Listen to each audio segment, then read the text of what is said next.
Well, good evening, everyone. I would like to welcome you to Be the Light Night Vigil. This is the fourth annual event that the Yellow Elephant has hosted, and I'm here with the founder of the Yellow Elephant, Michelle Cope. How are you, Michelle? Good. I'm good. I'm tired. I'll be Yes. honest with that, but it's worth it. I know you told me you've been really busy Yes. last couple of days out working with the middle schools and the junior highs, I guess. Yeah, well, at CA Gray. All raising awareness for suicide prevention. And Michelle, I just want to thank you for your work here in our community. It's such an important message, and the information that you are sharing and the awareness that you are creating of suicide and those who lose their life to suicide. And so many people in our community have been affected. I mean, for the most part, I think everyone at some point, suicide has touched their life. And so I just want to thank you for dedicating your time and energy in your life to saving lives by just raising that awareness and letting people know there is hope out there. And so tonight we have 4 incredible stories to share with you, Michelle's being one of them. And we're going to be looking at some important questions and answering some important questions. How has suicide touched the lives of these 4 individuals? What does the world need to know? What does our world, our community, your family, your neighbors, what do they need to know about suicide?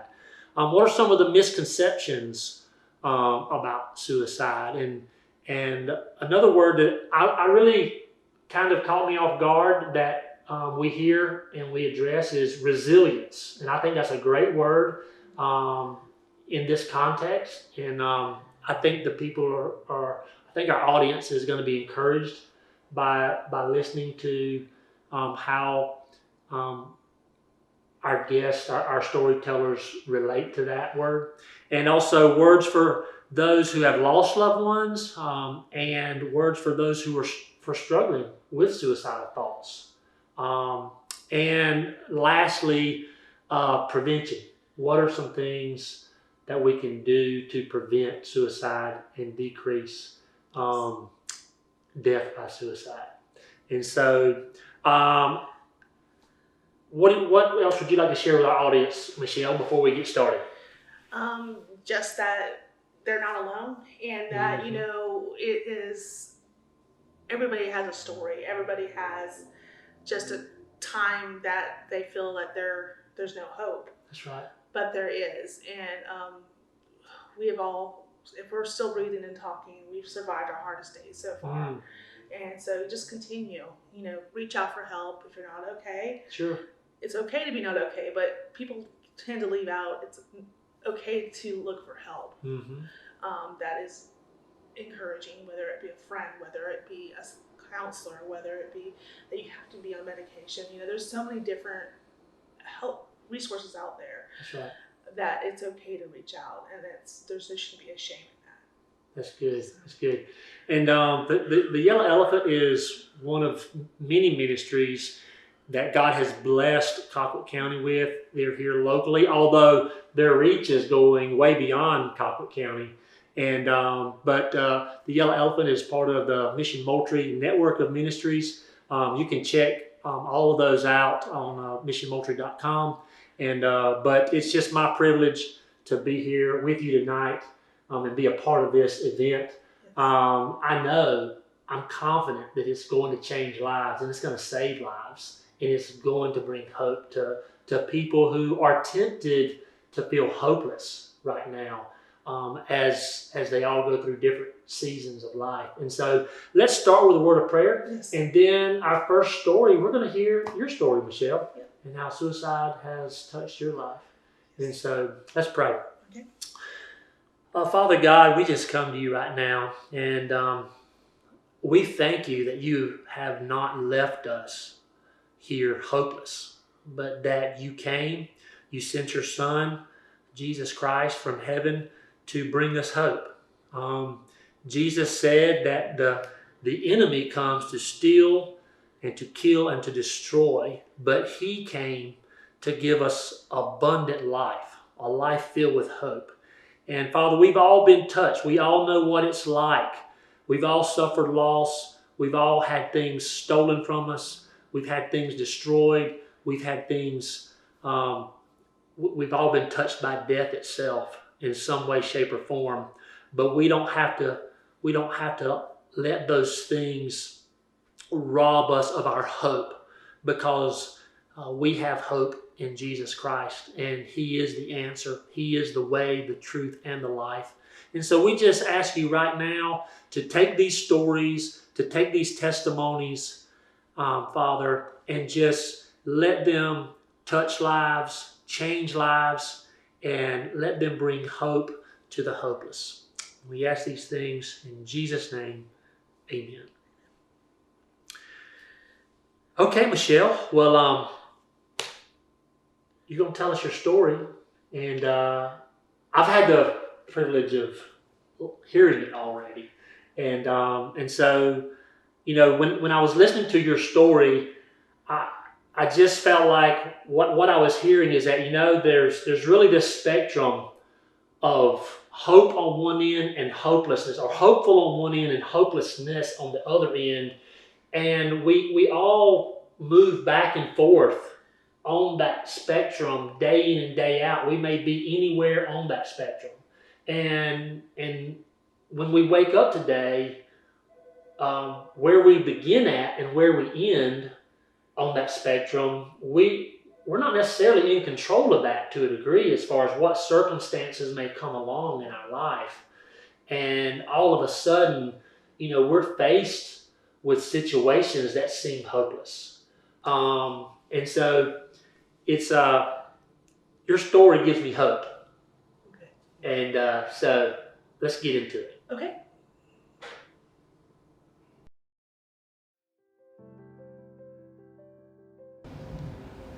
How suicide touched my life. It's touched it every day for the last 9 years. And I know it's going to touch it for the rest of my life. My friend Christina died by suicide on May 5th, 2012, after her third attempt. She struggled with agoraphobia and depression and anxiety. She battled it hard. And to this day, there's not a day I don't think about her, talk about her. So yes, it's impacted me, it's affected me, good and bad, but the good definitely now outweighs the bad, because sharing her story amongst others that I've met along the way, I've been able to help others in a roundabout way. They've helped me heal. We have an unsaid conversation, unsaid knowledge that, hey, we're not alone, you're not alone. These conversations need to be said. We need to help those that have not even known that that is what they're dealing with yet. We need to prevent it by having conversations that nobody wants to talk about. And we need to stop calling them accidents. We need to stop saying it was just an overdose, or it really didn't happen, because it did happen. They're not here anymore. She's not here anymore to argue with, to watch football with. So the impact of it is huge. She wasn't a family member, but she was like a sister. And again, miss her every day for the last 9 years, and will until I pass away. So it's affected me big.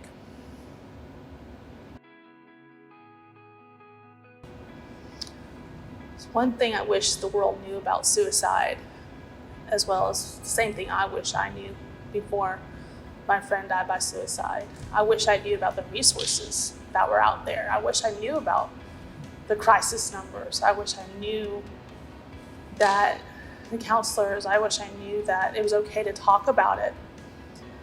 One myth that I wish the whole world knew, and was that if you ask somebody if they're going to die by suicide or they want to kill themselves, that's not going to make them want to kill themselves more.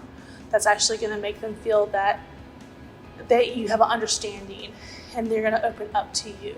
And them talking about them lowers that chance of them dying by suicide. Another thing that using the word committed or completed by suicide, while it's okay to use, a lot of people don't know not to use it because it's just been in our language for so many years. We like to say now, died by suicide, because it is final. They didn't complete a great act. They didn't commit a crime. They died. You don't say that they completed cancer or completed a heart attack. They died by a heart attack. They died by cancer. So they died by suicide. They took their own life. So that's what I want people to know, is there is a different verbiage. And it's okay if you've used the word committed and completed.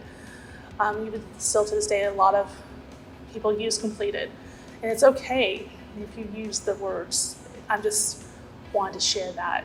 That is a knowledge that I learned in the past couple of years. And it has made understanding a little bit better.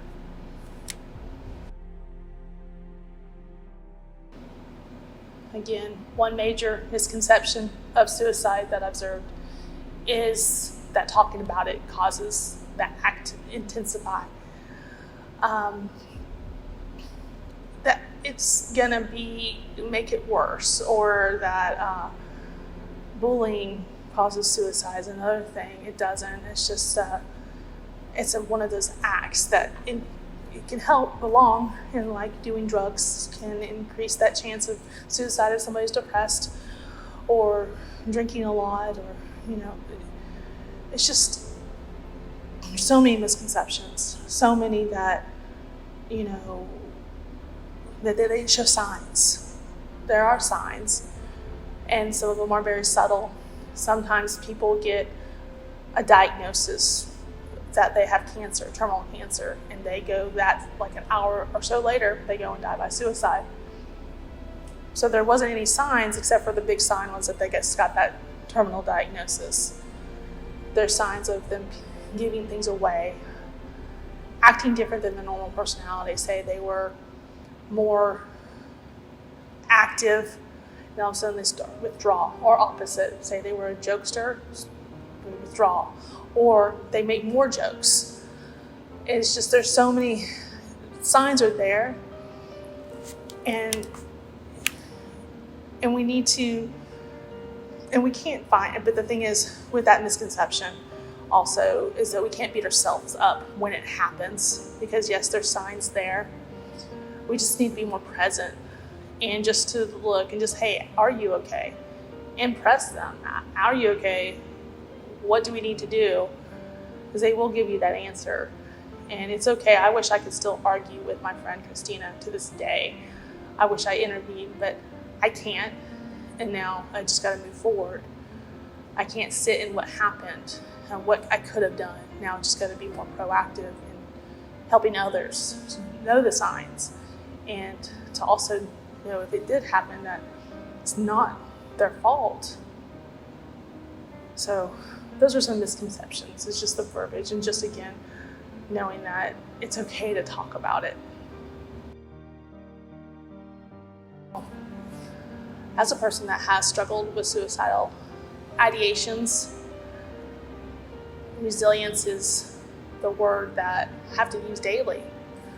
Up until a month ago, I had those suicidal ideations. I was in a sudden move. I wasn't wanting to die by suicide, but I didn't want to be here anymore. I was wanting to crash into a tree. And I knew I needed to reach out. So I reached out to somebody and talked.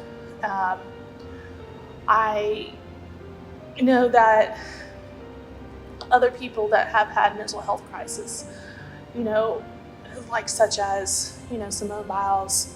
Most recently, she quit in the middle of team competition because she knew that she was not herself, and she could have injured herself. And then there was another swimmer at the Olympics, Dressler. He when he was having mental health crisis or just thoughts that he knew he didn't need to have, he would write it down and then rip it up after he was done writing down his thoughts. And that helped him move along. So those are signs of resilience, even though they're not about me. But resilience is getting up every day. Some days you have to take it. I tell people sometimes, that whole day by day. Well, sometimes it's hour by hour, minute by minute, even second by second. Especially if you're having an anxiety attack. You just have to take each second, each breath, and just know, hey, it's okay. We've all survived our hardest days so far, and tomorrow's a new day. To be resilient, you can't sit in that past. You can revisit it every now and then, but you can't sit there and live there. You got to move forward. Even if it's, again, one step forward and then maybe 2 steps back and then another step forward, you keep on moving. And, mine is speaking to God. That's how I get my resilience. I talk to God. I talk to him about what first off, I'm coming to him with a grateful heart because I'm thankful for another day, another chance to fulfill this purpose. But I also ask him what I need to do and what he needs me to do and to be with me. And so that's my resilience, is knowing that I'm not alone in this and that this is not about me. It's about the future generations, my daughter. And so they don't have to bury their friend, bury their child, or anybody because they died, because their family member died to themselves. They took their own life. I don't want that to happen to future generations, to see that.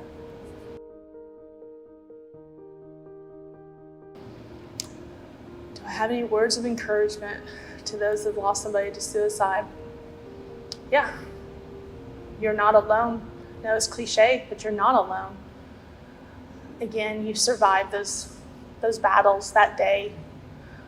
And I know the word prevention is like a 4-letter word if you're a survivor of suicide, because I don't like it either, but I know it does happen. It's not your fault that the person died.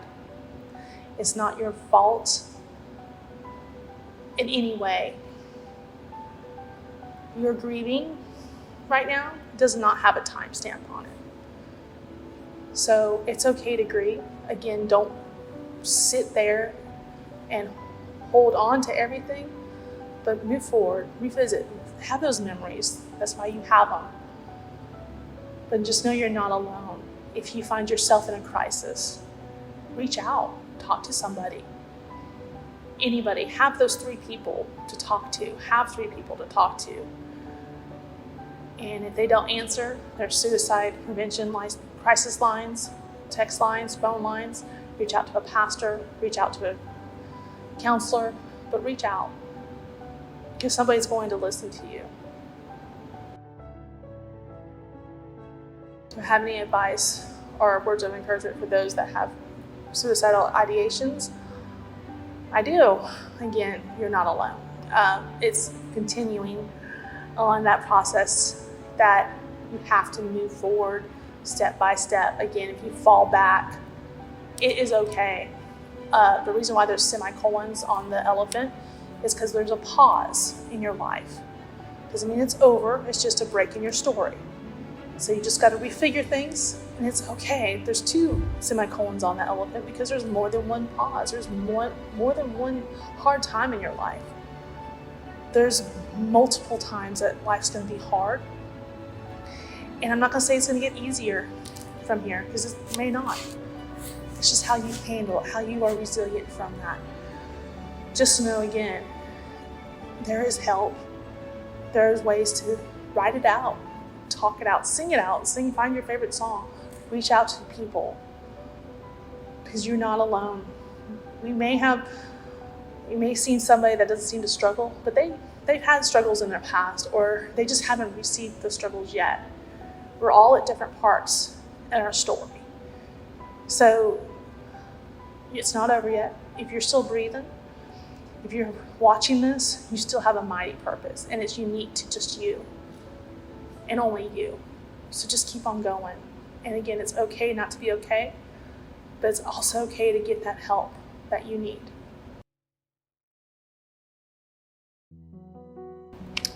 What's one actionable thing somebody can do to help prevent suicide?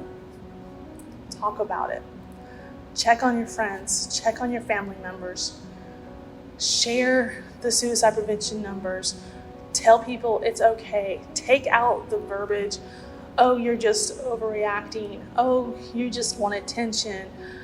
No, yes, if they are doing a cry for help, get them help. Even if they are just crying wolf, they need some type of attention, they need some type of help. And maybe they won't cry wolf anymore. Because if we teach every person that is calling for help, hey, I'm suicidal, the same, it's going to get more people to come forward that are struggling.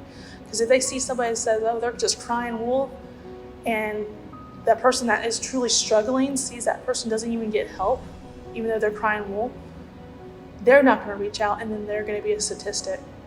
So what we need to do is say, hey, life is tough.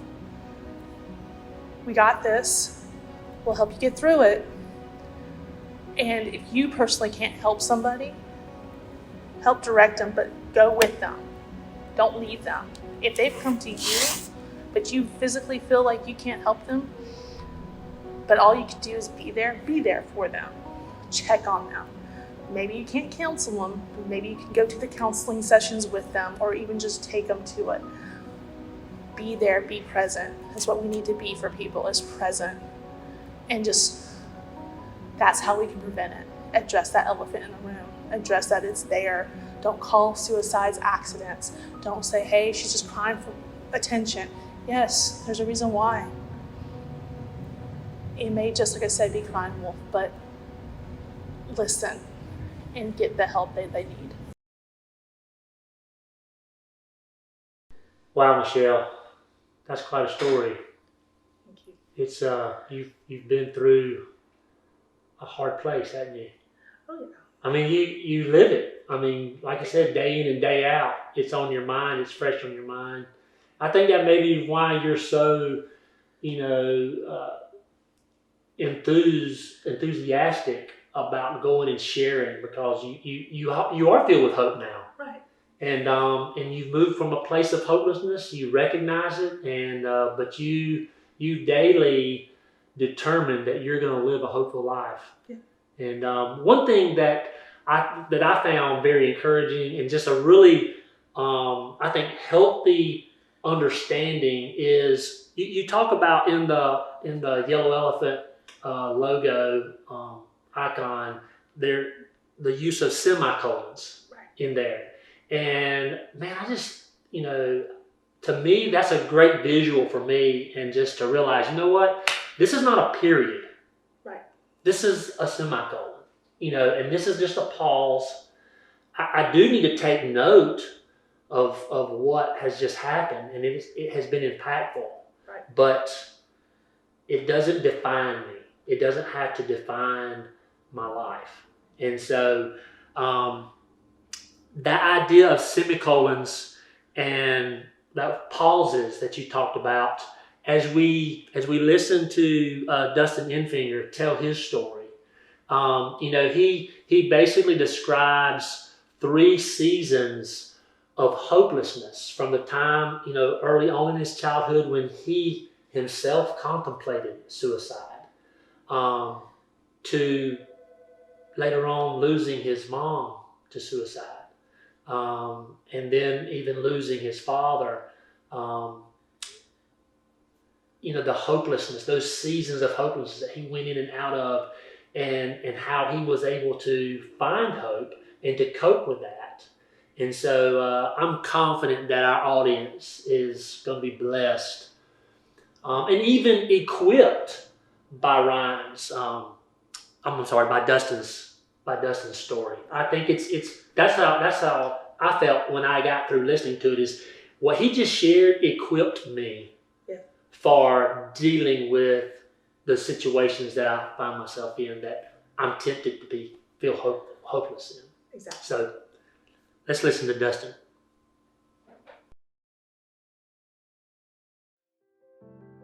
So the way suicides touched my life, when I was in 4th grade, I attempted suicide. Luckily, my grandma stopped by to check on me and interrupted the process, but I was a kid and I didn't really have coping skills, and my grandpa had passed away. My dog, which was, I was very close to my dog. It was a black lab. He used to follow me everywhere. My parents were getting a divorce, and my whole life was chaos, and I felt invisible. And we were a Christian family. I went to Baptist church, and everybody painted this beautiful picture of heaven and the life after, and it sounded a lot more appealing than what my current life situation was. So I'd been thinking a lot about it. I felt like nobody was really hearing me, and the day I decided to try and do it, it was kismet that my grandmother stopped by and interrupted it, and that was a sign. It's not the last time I thought about it, but it was the only time in my life I ever actually tried to do that. When I was around 21 years old, my mother died by suicide. Her death was more of a death of despair. She had been depressed. She had broken her leg and had been kind of in a wheelchair, just wasn't healing right, and she stopped eating, and all she would do was drink, and she drank herself to death. But the way I grieve it and the way I process it is a suicide, because she talked about ending her life every day, and she was doing nothing to improve her health. It just deteriorated, and at the time it just felt like nothing we said was enough to make her want to stay. So that was a hard one. And I've lost several friends, none of my closest friends, but several people that I grew up with, that I knew from my hometown, have also died by suicide. So it's definitely touched my life in a lot of ways. One thing I wish the world knew about suicide, or that I would have learned sooner, is that it is preventable. Most people that take their life, they don't not want to be here per se. They are dealing with something that is so oppressive and painful that they want to escape it. It's not that they don't want to live, it's that they want whatever's happening in their life to stop, and they don't know how to deal with it. Something I wish I knew before having lost my mom to suicide was just that it is preventable yet again, and that there was something I could do. A lot of people do feel guilty when they lose someone to suicide, and the word prevention is kind of a cringy word when you've lost someone you love to suicide, because it makes you feel like there was something you should have done that you didn't. But it's not a failing on the individual, it's a failing on our society, that we don't talk about it more, that we don't prepare people for the possibility that we could lose a loved one or our own life to suicide. It should be common knowledge. It's the second leading cause of death for young people, and the 10th leading cause of death for all age groups. So it's something we should all know a little bit more about. And if I understood it better, if my family understood it better, we would have realized that my mother was in a very dark place, and that her drinking and the way she was going about living was inevitably going to lead to her death. And I think we would have just been more steadfast in getting her help, getting her out of the house, getting her treatment. But you don't feel prepared for it. It's a hard thing to talk about, and no one's really prepared for it, and I think we all should be. I think one of the biggest misconceptions about suicide is that it only affects people that have clinical depression, or people who have been suicidal or have thought about it for years. Some of us do have that natural tendency to think about suicide and to consider it as an option. But a lot of the people that die by suicide are people that have never had a single thought about it before. Their life has gone well. And just the wrong combination of circumstances occur, and all of a sudden everything that they sort of put stock in their life in feels like it's no longer tangible, and it's too much to bear, and they end up taking their life. So for a lot of people, you know, if you put your whole personality in what you do for a living, if your life's about being what you do and you lose that, then it's easy to lose your identity and forget who you are. And sometimes people that have had it all, once they lose a few things, don't have the coping skills to get through it and really think about taking their life. So I think we all need to take it a little more seriously. When somebody's giving us those cues of warning signs, we need to hear them, and we need to take it seriously, and we need to intervene and try to get them help, because suicide happens. It happens to celebrities. It happens to people who seem like they have it all together. It happens to everyone, and there's something all of us can do to try and help and stop it. Resiliency is a very important concept when you deal with those thoughts or emotions. Now, I don't feel like I'm at risk for dying by suicide anymore, but part of the reason why is because I've built up coping skills and things that make that choice or that idea just not plausible. For people that are struggling with suicidal thoughts, you have to stack the deck in your favor. You have to surround yourself with reasons to live, and some of that might seem like it's out of your control, but some of it is in your control. Some of the things that really made me think about taking my life again, one big one was when I would drink too much.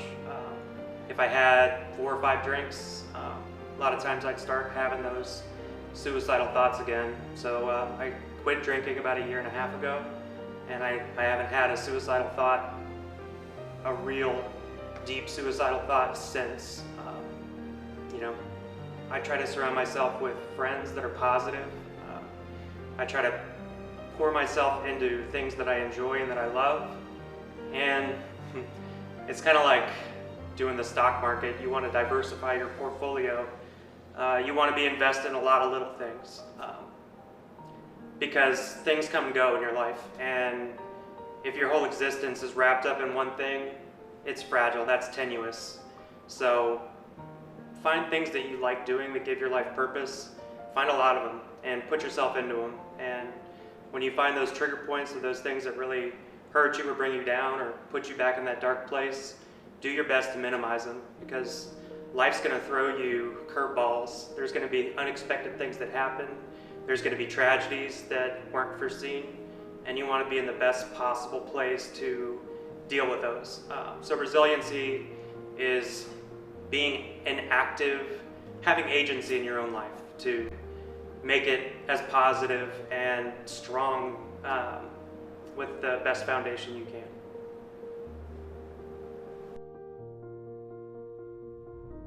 If you've lost someone to suicide,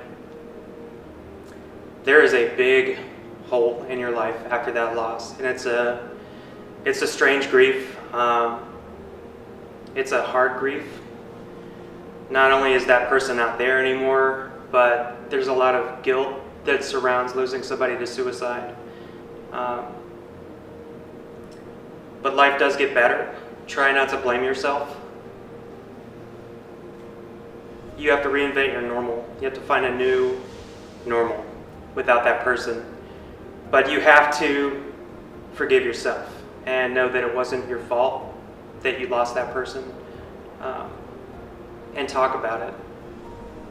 A lot of us don't want to talk about it because of that guilt and the stigma, but the more you talk about it, or your own suicide attempts or thoughts, the more you find out that you're not alone, that there are other people around you that have dealt with similar loss or similar feelings or thoughts. And once you find out that you're not alone, it gets easier. So you have to let yourself feel that grief and accept it. And the sooner you do, the sooner you'll be able to reach that new state of normalcy.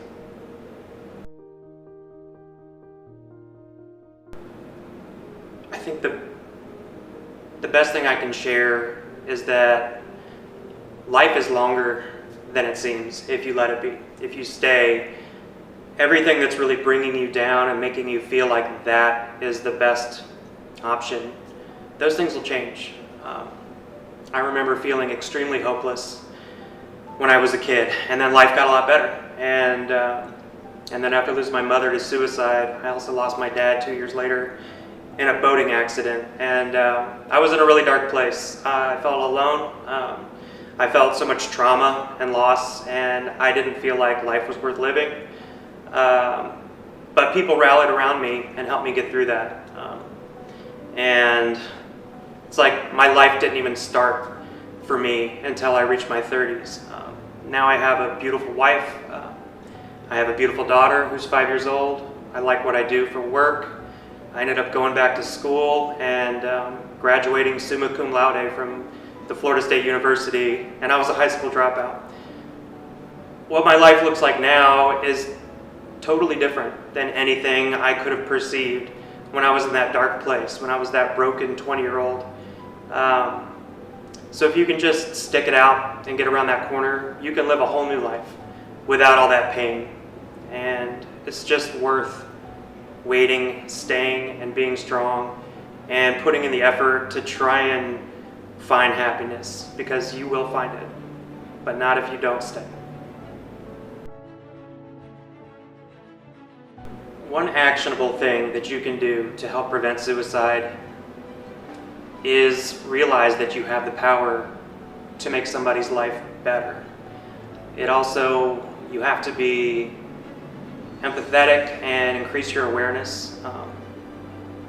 When you say, "How are you today?" and someone says, been better, don't just shrug it off. Ask them, like, how? Tell me more. I care.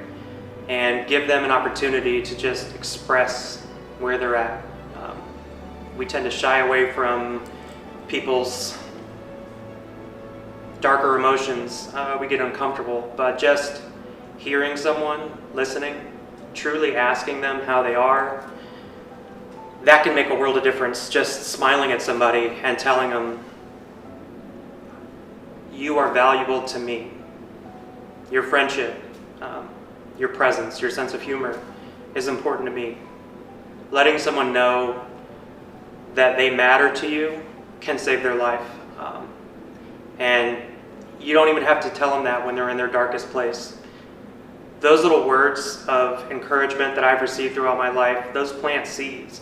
And when you have those darker impulses, you remember what people told you when they said that they care about you or that they value you. Those things stick with you. And, you need to definitely help that person weigh out, give them more reasons to stay than reasons to leave. And telling them how much you value them is a great way to make them want to stay here. I told you, isn't that a great story? I mean, that's what I love about Dustin's story, is that it's hopeful. It's not, you have a young man who has just, he's wrestled with hard things. He's wrestled with losses, heavy losses, and he's an overcomer. Dustin has figured some things out, some powerful truths out. And one thing that I really liked when he answered the question, "What does resiliency mean to you?" I thought he had some really powerful ideas to share with us. I love the visual of stacking the deck. Yes. And diversifying your portfolio. Where you're not, all your eggs aren't in one basket, but you've got relationships, multiple relationships, and you're investing in multiple relationships and in things that bring you joy. And he's got a plan. He's got a plan to not just let life run him over, but he's being proactive. Yes. And I think that's key, don't you? I do. I think it's very key. He's been an awesome influence, and just working with him, the last 2 years has been an amazing. I've grown a lot through his story and just through his passion as well with suicide prevention. Yeah, that was, him talking about the little things. And I think so many times we allow the little things to rob from us. And what Dustin has taught us is the little things, there are little things in life that can actually add and help us stay hopeful, no matter what comes down. And another big takeaway I had from Dustin is that a lot of times we're tempted to make little things big things, and when in reality they're not. And man, what a difference a day makes. We go to bed tonight feeling a little hopeless, but man, hope comes in the morning. It does. And sometimes the best thing we can do is just sleep on it and call a friend in the morning. So thank you, Dustin, for sharing that with us. And our next story is from one of our leaders here in our community. He's a coach. He's a discipler. He's an encourager. Brian Lassiter. Many of you will recognize Brian and know Brian. He pours his life. He and his wife both, they pour their lives into a lot of people. And if you know Brian, then you know what he's fixing to share with us is so true. He is relationship. And he sees that as a strategy and a way for combating the hopelessness in life and by investing in others. And so let's listen to Brian as he talks to us. Brian's a veteran.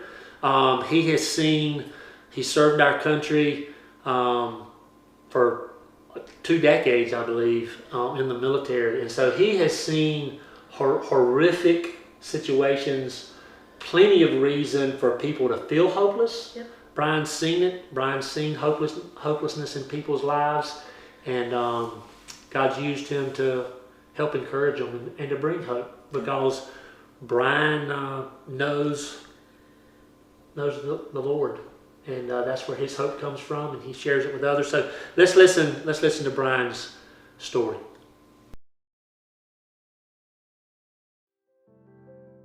So when I think about how suicide has personally impacted my life, I recently retired from the military, where I spent just under 3 decades through the entire global war on terrorism operations. And at that time, there was a point that the military was averaging 22 suicides a day.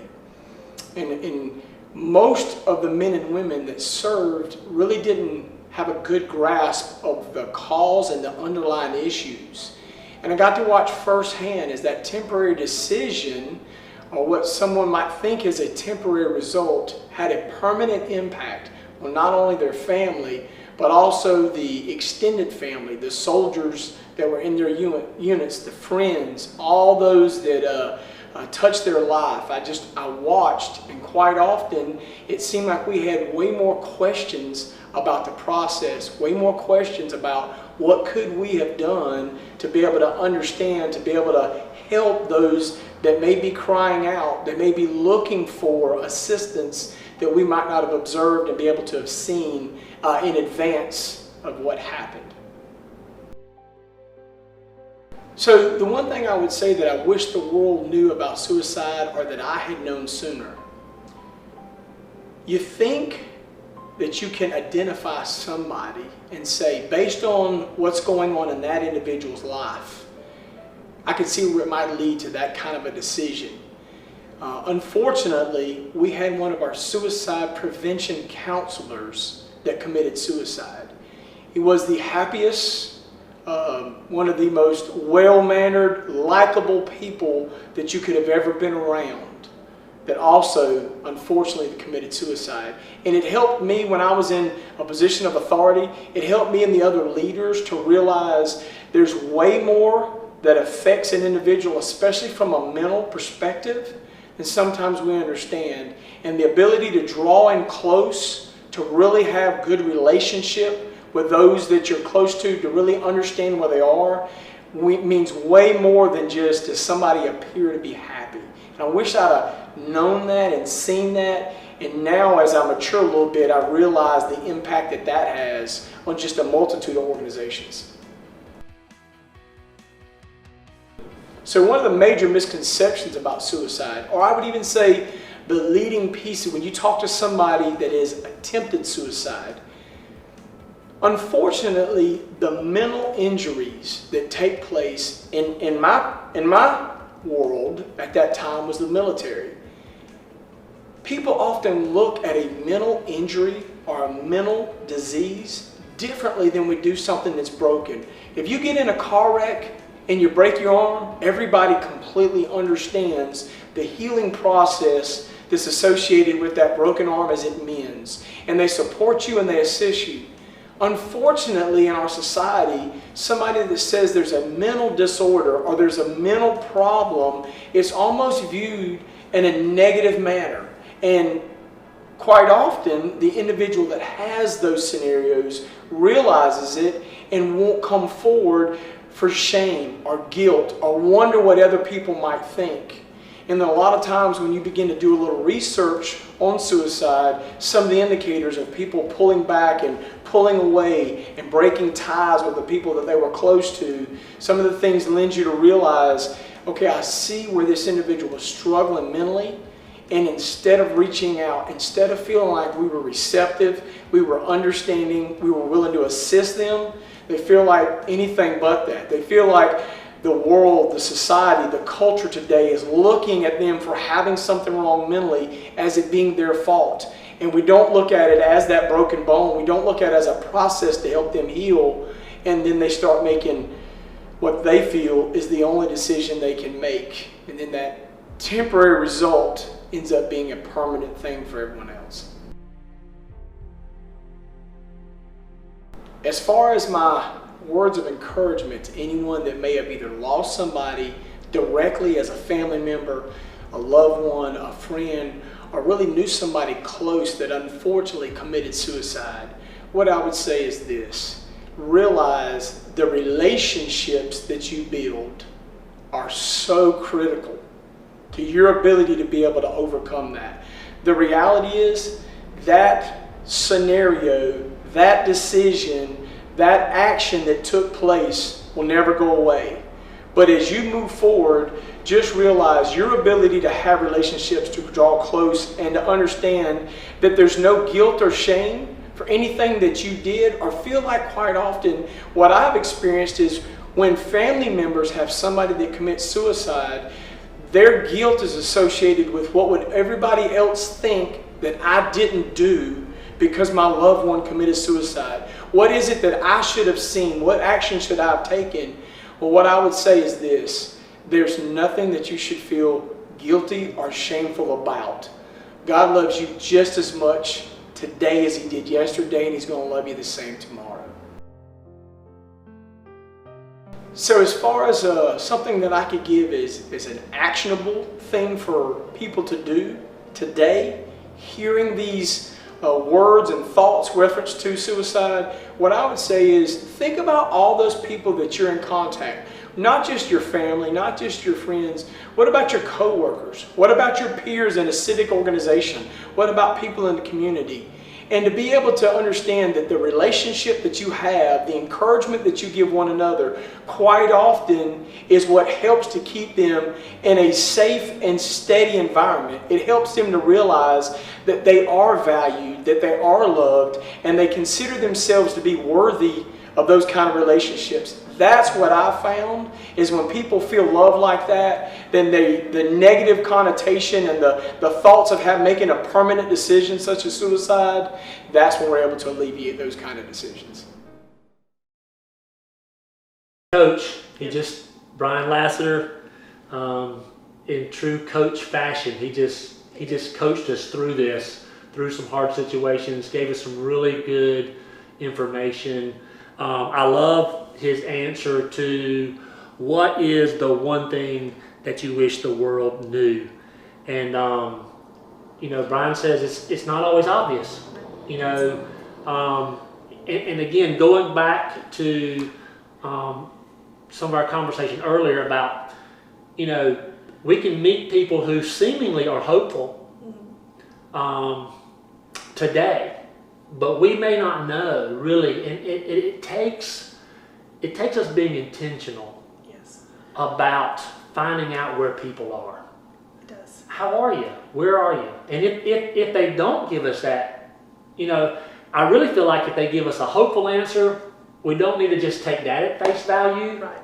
Based on what Brian says, we might need to dig a little deeper and say, well, that's great. What about yesterday? What about, what else is going on in your life? Right. We might have to try to do a little discovery there to really help people out. And then, of course, certainly if their answer is not hopeful, we definitely need to be intentional and take some time to dig there.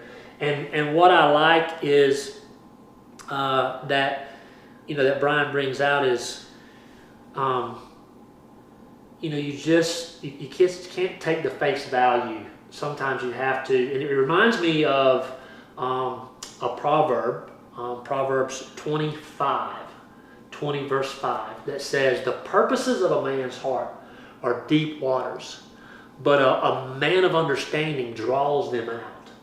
And I'm like, wow, that's so important. Is we don't always know what's going on even in our immediate family members. Right.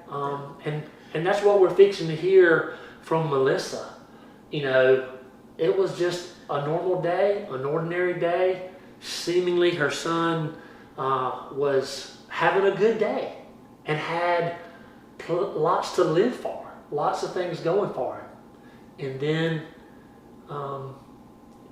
the day ended in a way that she Never imagined. could not have imagined. And so let's listen to Melissa Spires as she tells her story. Yes.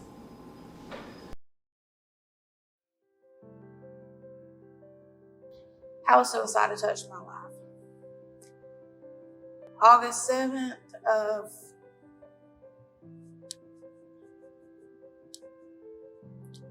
2020.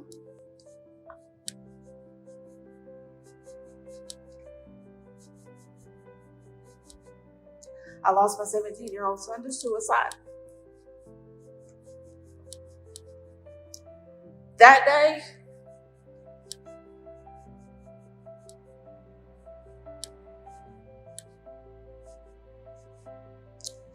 my life was changed. Didn't know a whole lot about suicide. I knew we had lost a lot of people that year to suicide, but I didn't know the stuff that led up to it. It was a normal day for him. I picked him up from work. He had a great job. He was making really good money at the time. Loved his job. I picked him up, went and looked at cars, and he come home because he worked night shift. He come home and went to bed, normal Cody, and he got up, normal Cody, went outside, says, "Mom, I'm going to Granny's." And I said, "Okay." So he went to his Granny's and come back home. Never would have thought anything.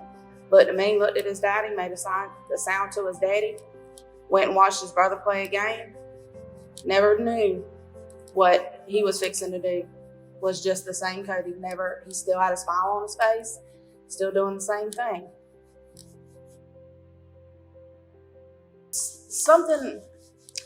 That's a great question because I didn't know the signs of suicide. I didn't know a whole lot about suicide because it's always been a hush-hush thing. I never knew what to look for. Like I said, Cody never showed the signs. He was still the goofy Cody he had always been. I didn't know he was dealing with anything. I wish people would talk about it more, that there would be more awareness about it and that it's okay to talk about it. Now, after looking back for the last year, I see some of the signs. There needs to be more education for individuals to see in the community, not just because you have a degree, but just because you work in the community and you need to see the signs. There's not enough talk about it. There's not enough research. There's not enough people talking about it. had I knew the signs, I probably could have prevented, and Cody probably would have still been here today. Had I seen the signs and knew what I know now, then I could have got him the help that he needed.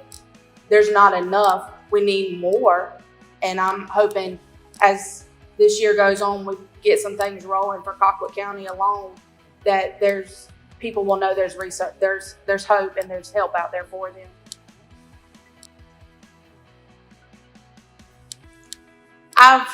I didn't deal with suicide until this year. I never attempted it. I thought it. I was in a very dark place after Cody's death. After the first year, I got in a place where I didn't want to be and didn't know how to get out of it. But I learned there was hope out there. I reached out, and I reached out in the nick of time to come out of that whole turtle shell, as I call it, to come out of the turtle shell that I was in. Yes, there is no time limit on grieving. I don't care what anybody tells you. There's no time limit. It could take you 6 months. It could take you 7 years. There's no time limit. But know that you're not alone. And where you're at right now, somebody else has been there. I've probably been there. I've been there to the wished I had, I wished I could have. And just know there is hope out there. That also, don't stay there, because that's where the devil wants you to stay, is in that dark place, because then you can't do what God wants you to do and tell people about the testimony of where you've come from to where you're at now. Because that's a big part to me, is my testimony, is that where I have come from to where I'm standing at now, that I can sit here and I can talk to you and I can help other people that are grieving, that God puts in my path, that I can tell them, there is hope out there. There is hope, and Jesus Christ is my hope. That was my place where I went to. When I got deliverance from Cody's death was in June. I was at a women's conference, and the Lord told me, sent it through another lady. She was there to preach that night, to speak. And she said she had lost her son also at August of a different year, but to gun violence, not to suicide. And when she spoke, she said, it's time for you to come out of the hell that you're living in. And I said, you're talking to me, because I was still dealing with my son's death that day. But I got up and I walked to the altar and I told the Lord, I said, take it, because I don't know what to do with it. What do you want me to do with this? Where am I supposed to do with it? And I got that's how my testimony started. That's how I got deliverance from it. Yeah, there's hope. There's healing. It's not going to help it open up. It's not going to heal you. It's not going to heal overnight. It's going to take time. But no, there's hope out there. That you are loved beyond measures. I love you. Jesus Christ loves you. And there are so many people that love you, even though I know you feel like you're not loved, but that you are loved. Tomorrow needs you. That's a big thing. We come up with that last year in August after Cody had passed away. Tomorrow needs you. So just know that there's hope out there. If you don't know who to reach out to, go to a pastor, go to a church, go to a police officer, a firefighter, an EMS. Somebody will get you to the help that you need. If you know me, I'm on Facebook. Reach out to me. Send me a friend's request. Send me a message through Facebook. I'll help you, or I'll get you the help that you need, but I won't leave you. I'll stand beside you as you go through this. Be kind. Be kind. And love like Jesus Christ loves. Don't be hateful. And love wholeheartedly so that people know they are loved. Tomorrow needs you, Michelle. Yes. I love that. Yeah. I love that. That's a great just sentiment. And I think people should just write that on their mirror when they get up in the morning, before they go to bed at night. They see that. Tomorrow needs you. Yes. And because we are all made in the image of God. Yes. We all have value. And we have something to give to other people.